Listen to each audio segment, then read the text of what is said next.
बिचौलियों को हो पाया था, क्योंकि किसान सरकार के तत्कालीन सरकार के एजेंडे में कहीं नहीं था।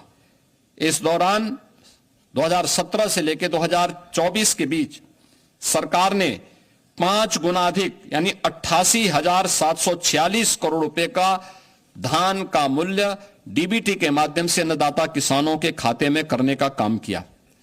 प्रदेश के अंदर 32 लाख हेक्टेयर से अधिक भूमि को बाढ़ से बचाव करने में सरकार ने सफलता प्राप्त की है और मुख्यमंत्री कृषक दुर्घटना बीमा के अंतर्गत हर अन्नदाता किसान को, उनके परिवार के सदस्यों को, बटाईदार को भी हम लोगों ने 5 लाख रुपए की सुरक्षा बीमा का कवर किया कि अगर कभी बाढ़ से, आकाशीय बिजली से या किसी अन्य दुर्घटना से, एक्सीडेंट से या वन्य जीव संघर्ष में उनकी दुखद मौत होती है तो सरकार इसके लिए उन्हें 5 लाख रुपए की एक सुरक्षा बीमा का कवर भी देगी। और आज हम लोग लगातार इस योजना के माध्यम से प्रदेश के सभी किसानों को आच्छादित किए हुए हैं।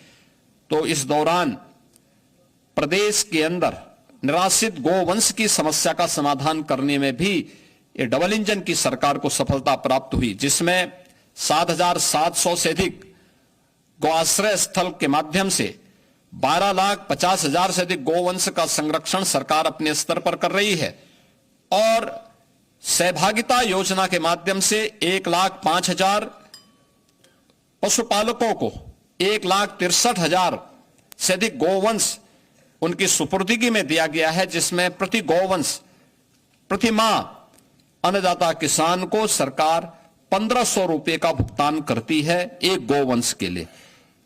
और इसी प्रकार से कुपोषित परिवारों को भी 10,000 गोवंश देने का काम सरकार ने इस दौरान किया है। उन्हें भी ये राशि हम उपलब्ध करवाते हैं। मित्रों, 2017 के पहले प्रदेश की कानून व्यवस्था की स्थिति आप सबके सामने है। हर व्यक्ति जानता है, हर दूसरे तीसरे दिन एक दंगा होता था, न बेटी सुरक्षित थी, न व्यापारी सुरक्षित था। प्रदेश के बारे में लोगों की परसेप्शन का अंदाजा इसी से लगाया जा सकता था कि हमारा युवा अपनी पहचान के लिए मोहताज होता था। आज कानून व्यवस्था में उत्तर प्रदेश ने एक लंबी छलांग लगाई और महाकुंभ प्रयागराज इसका उदाहरण है। 45 दिनों के इस महाआयोजन में कोई छेड़छाड़ की घटना नहीं, कोई लूटपाट की घटना नहीं, कोई अपहरण की घटना नहीं, कोई भी ऐसी घटना नहीं जिससे आने वाले श्रद्धालुओं को किसी भी प्रकार का कोई असंतोष का भाव पैदा करने का अवसर प्राप्त हुआ हो। प्रदेश वही है, लेकिन इसके लिए जो व्यापक परिवर्तन हुआ है, इस व्यापक परिवर्तन का कारण है कि इन 8 वर्षों में सरकार ने व्यवस्थित तरीके से उत्तर प्रदेश पुलिस के बल को एक सिस्टम के साथ जोड़ा है। आप अनुमान करिए, अब तक उत्तर प्रदेश पुलिस बल में पिछले 8 वर्ष में, जब 2017 में हम लोग आए थे, 1.5 लाख पुलिस कार्मिकों के पद खाली थे। सरकार की नियत पर जनता जनार्दन को भी और माननीय न्यायालय को भी संदेह था, क्योंकि भर्ती की प्रक्रिया पारदर्शी नहीं हो सकती थी, नहीं करते थे।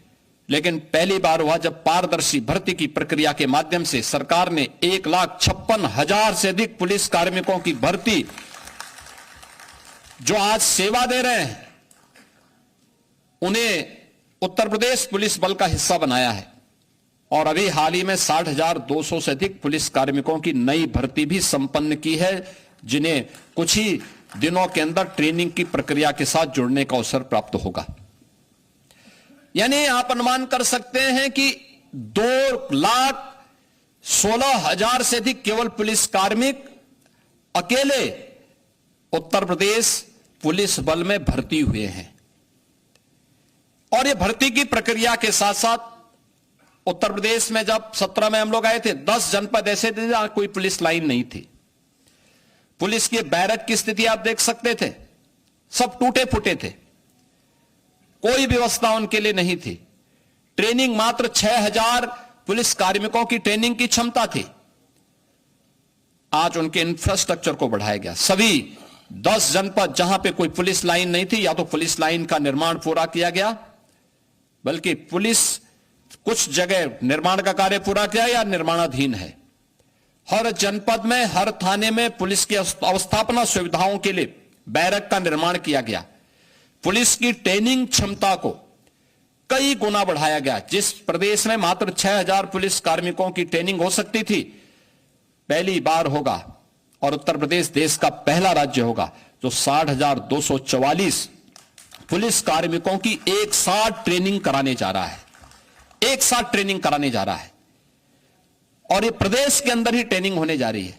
ऐसा भी नहीं कि हम कहीं दूसरे राज्यों में या कहीं अन्य जगह भेज रहे हों।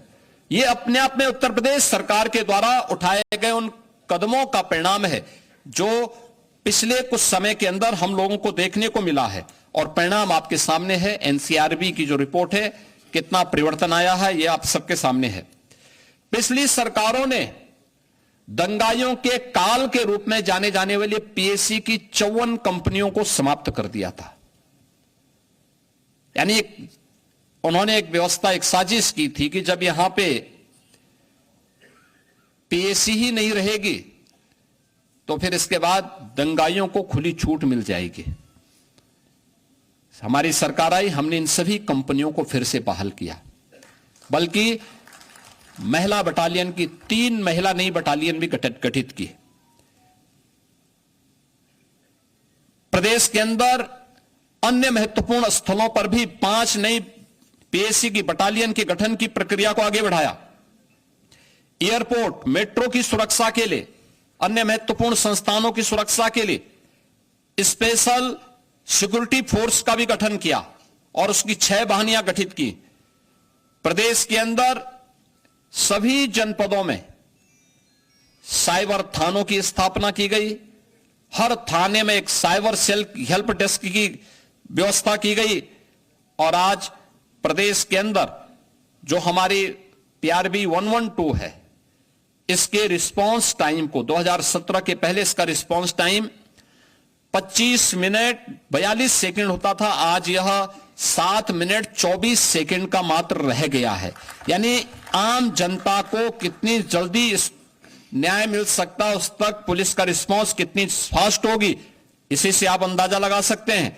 और प्रदेश के अंदर गृह विभाग, नगर विकास विभाग और जन सामान्य की मदद से 11 लाख से अधिक सीसीटीवी कैमरे भी लगाए गए। 11 लाख टीवी, यानी जो माननीय उच्चतम न्यायालय ने निर्भया कांड के बाद देश के अंदर एक व्यवस्था दी थी कि सेफ सिटी की परिकल्पना कैसे साकार होगी, सीसीटीवी कैमरे के माध्यम से उसे आच्छादित करने में उत्तर प्रदेश देश का पहला राज्य है जिसने अपने सभी 17 म्युनिसिपल कारपोरेशन के साथ साथ गौतम बुद्ध नगर में सीसीटीवी की कार्रवाई को पूरी तरह आच्छादित करने का काम किया है। ये सभी सीसीटीवी कैमरे आज वहां पर कार्य कर रहे हैं। किसी भी समाज में नारी की सुरक्षा, सम्मान और स्वावलंबन का कार्य संपूर्ण समाज के स्वावलंबन का आधार बनता है। आदरणीय प्रधानमंत्री जी ने इसके लिए नारी सशक्तिकरण के लिए नारी वंदन अधिनियम भी देश की संसद ने पारित किया है।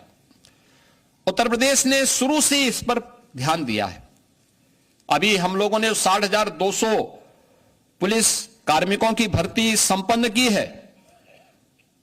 आप अनुमान करिए 1947 से लेकर के 2017 तक उत्तर प्रदेश पुलिस बल में मात्र 10,000 महिला पुलिस कार्मिक थी, और अकेले एक भर्ती में जो अभी होली के एक दिन पहले भर्ती संपन्न हुई है, इस भर्ती में 12,000 से अधिक महिला कार्मिक अकेले भर्ती हुई हैं।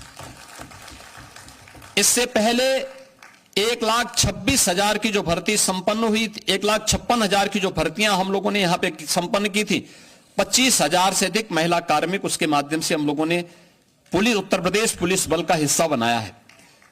और आज उसी का परिणाम है कि उत्तर प्रदेश में जो महिला वर्कफोर्स है 2017-18 के पहले जो 13-14% के आसपास थी, आज वो बढ़कर के 35% से अधिक हुई है। प्रदेश के अंदर मातृवंदना योजना में, केंद्र सरकार की प्रधानमंत्री मातृवंदना योजना में 60 लाख माताएं इससे लाभान्वित हो रही हैं। तो बेटी के जन्म लेने से लेकर के स्नातक तक की पढ़ाई के लिए दी जाने वाली 25,000 रुपए की सहायता में उत्तर प्रदेश की 22,11,000 बेटियां इस योजना का लाभ प्राप्त कर रही हैं। प्रदेश के अंदर वीसी सखी सभी 57,000 ग्राम पंचायतों में बैंकिंग की सुविधा में अपना योगदान दे रही हैं। तो महिला स्वयंसेवी समूह में लगभग 1 करोड़ बहनें योगदान देकर के आर्थिक स्वावलंबन की दिशा में अपना योगदान दे रही हैं। मुख्यमंत्री सामूहिक विवाह योजना में 4,76,000 से अधिक सामूहिक विवाह के संपन्न हुए हैं, जिसके लिए इस बार के बजट में सरकार ने तय किया है कि 51,000 से अब इस राशि को बढ़ा करके अप्रैल से इसको 1 लाख रुपए करने की घोषणा भी की है, जिसको हम अप्रैल में लागू करने जा रहे हैं। प्रदेश के अंदर उत्तर प्रदेश राज्य ग्रामीण आजीविका मिशन के अंतर्गत भी 95 लाख से अधिक महिलाओं को इस कार्यक्रम के माध्यम से स्वावलंबन के साथ जोड़ने का कार्य हुआ है और 2 लाख से अधिक महिलाएं पीएम स्वनिधि योजना में स्ट्रीट वेंडर में लगी हुई महिलाओं को उस योजना के साथ जोड़ा गया है और 1 करोड़ महिलाओं को पीएम स्वामित्व योजना में, जहां पे झोपड़ी है, जहां पे मकान है, वहां का मालिकाना अधिकार देने का काम ये देश के अंदर नंबर 1 पर उत्तर प्रदेश ने सर्वाधिक घरौनी, पीएम घरौनी देने का काम उत्तर प्रदेश ने किया है। प्रदेश के अंदर उत्तर प्रदेश में 7 जनपदों में हम लोगों ने इस बजट में व्यवस्था की है कि कामकाजी महिलाओं के लिए पुण्य श्लोका लोकमाता अहिल्याबाई होलकर के नाम पर वाराणसी, मेरठ, प्रयागराज, कानपुर, झांसी, आगरा और गोरखपुर में कामकाजी महिलाओं के लिए छात्रावास के निर्माण की कार्रवाई को भी हम लोग इस नए बजट में क्रियान्वित करने जा रहे हैं। मित्रों, प्रदेश वही है जिस प्रदेश का युवा पहले अपनी पहचान के लिए मोहताज था। आज उत्तर प्रदेश का नौजवान हो, अन्नदाता किसान हो, उत्तर प्रदेश की कोई बेटी या बहन हो या उत्तर प्रदेश का व्यापारी या उद्यमी, जीवन के किसी भी क्षेत्र का कोई युवा या समाज का कोई भी व्यक्ति आज जब उत्तर प्रदेश के बाहर जाता है तो उसके सामने अब पहचान को छुपाने की समस्या नहीं होती है। आज वो बड़े गर्व के साथ अपने आप को उत्तर प्रदेश वासी कह सकता है और नए भारत का नया उत्तर प्रदेश किस रूप में अपनी युवा शक्ति के बल पर आगे बढ़ रहा है, यह हम इसी से अंदाजा लगा सकते हैं कि 2016-17 में जिस उत्तर प्रदेश की बेरोजगारी दर 19% से अधिक थी, आज वह घटकर के मात्र 3% रह गई है। चाहे वह कृषि के सेक्टर में किए गए परिवर्तन हो या फिर एमएसएमई सेक्टर में, सूक्ष्म लघु मध्यम उद्यम के क्षेत्र में, या अपने हस्तशिल्पी और कारीगरों के उन्नयन के माध्यम से, उनके स्किल डेवलपमेंट के माध्यम से उत्तर प्रदेश पहला राज्य था जिसने ओडीओपी की स्कीम चलाई, 1 डिस्ट्रिक्ट 1 प्रोडक्ट के माध्यम से परंपरागत उद्यम को प्रोत्साहित करने का काम किया। इसने उत्तर प्रदेश के एक्सपोर्ट को 86,000 करोड़ रुपए से बढ़ा करके 2 लाख करोड़ रुपए से अधिक बढ़ाने का काम किया है और उत्तर प्रदेश भी एक एक्सपोर्ट स्टेट के रूप में स्थापित हो सकता है, उत्तर प्रदेश ने साबित किया है। उत्तर प्रदेश में हम लोगों ने अब तक 8 लाख से अधिक भर्तियां, सरकारी नौकरियां उत्तर प्रदेश के युवाओं को दी है। एमएसएमई सेक्टर में 2 करोड़ से अधिक युवा इनके साथ यहां पे या तो नौकरी या स्वतः रोजगार के साथ जुड़ा है और साथ साथ निवेश की जो व्यापक संभावनाएं उत्तर प्रदेश के अंदर बनी है, इनमें भी उत्तर प्रदेश ने बड़े पैमाने पे उत्तर प्रदेश के युवाओं को इसके साथ जोड़ने का काम किया है। प्रदेश में आज के दिन पर 50 लाख से अधिक युवाओं को हमने डिजिटली सक्षम बनाने में सफलता प्राप्त की है, जिसे टैबलेट और स्मार्टफोन देकर के उन्हें इस दिशा में आगे बढ़ाने का काम किया है। तो आज उत्तर प्रदेश के अंदर हम देख सकते हैं कि सबसे बड़ा एमएसएमई का base 96 lakh MSME unit UP के पास है। अपने हस्तशिल्पी और कारीगरों के लिए विश्वकर्मा श्रम सम्मान की जैसी स्कीम